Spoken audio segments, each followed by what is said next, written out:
Laissez moi l'argent. You ain't gonna stay. Pardon, non. Get out.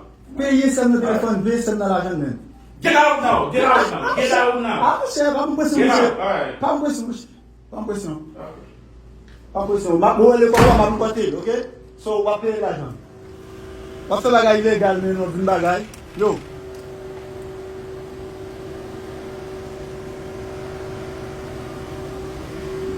Ou prend l'argent seulement, mais ou prend l'argent et puis on faire ou prend l'argent, bah on va enregistrer. L'argent dit que bah on va enregistrer même. Il va enregistrer. Ah, il va enregistrer. Your school not enregistrer. That's what they told me. Yo. Quick line, okay, bro. You're gonna give her the money back. You're gonna pay the money back, okay? You're gonna pay her the money back. I'm gonna put you, okay?